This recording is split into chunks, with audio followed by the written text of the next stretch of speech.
revoir. Avant de continuer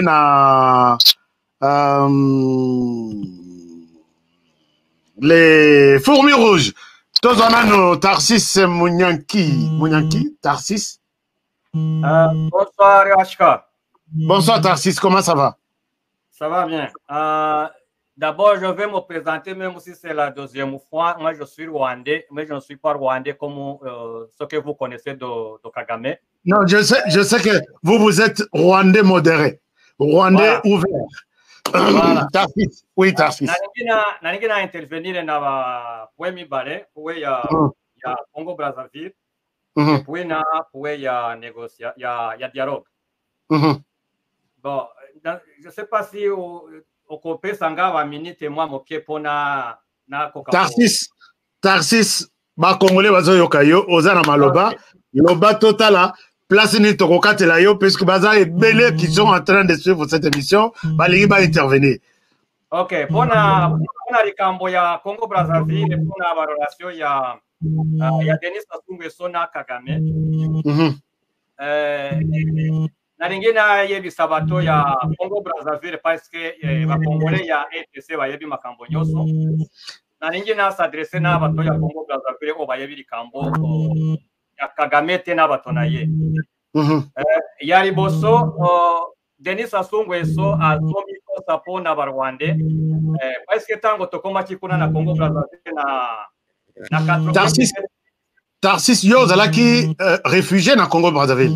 Nazalaki réfugié na Congo Brazzaville.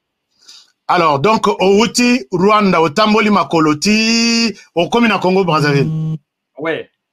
Wana bazolanda bino na ba armée rwandaise ya Paul Kagame. Rwandaise tango yakaki na musée Rwandaise Kabila.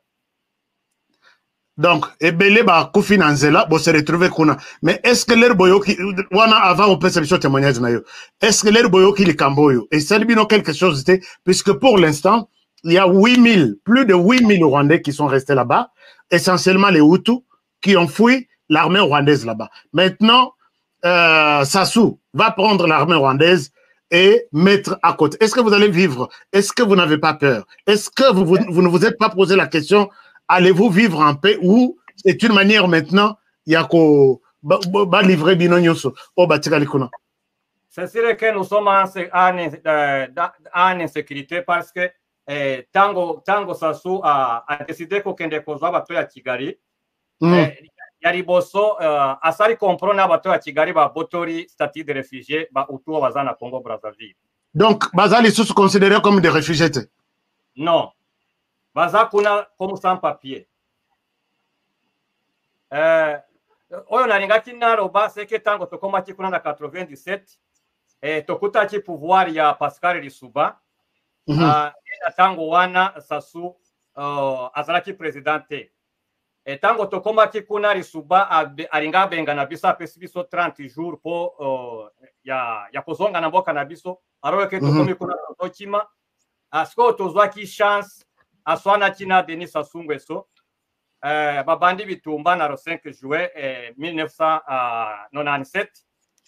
Sikuna tango wana Denis Sassou Nguesso lokora ayebaki biso ayebaki ke armée ya Habyarimana elaki makasi ayiko récupérer bato na biso ati bango na milice na ye ya bakobra après babundeli ye ti azwi pouvoir oyo nalingi naro bana Sassou Nguesso amikosa te ba utu o babundela ye batie na pouvoir bazandege mokona oyo bazana pouvoir ya Kigali te po amema bango ya ka remplacer bango na bato wana lokora moni motema maramu ya ba utu o bazana ye babundela ye bafanda bien na bakongole ayeba ke bato wana baza bato ya misala ya molili soki bakomi kuna bakobanda kokotela ye akomona ka memo bakobotola ye pouvoir awa nazo yebisa bakongomani ya Congo Brazzaville baro bana mokonzi na bango asala keba parce que bato wana contrôler bango eza facilité soko moni memo na ambassade na bango soki bafongola ambassade eza ba agent de sécurité eza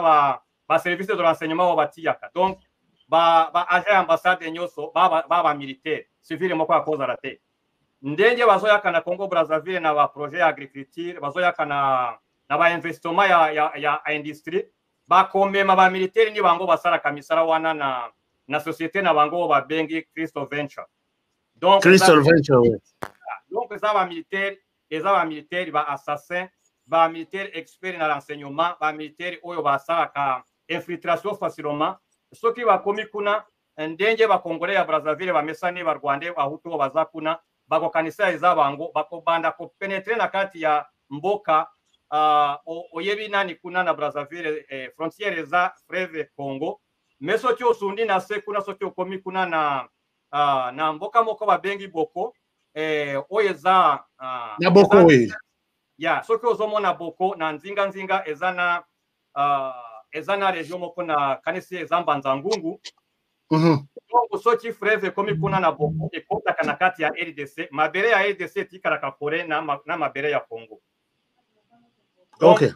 Kuna bakoki kokota facilement bafandi na nani na parti wana ya RDC ba s'organiser na bango après bakokatisa bakoyaka kokotela bino na Kinshasa. Donc pour dire que ça soit ça la kebana batowana soka aza komona o basalaki na Burundi.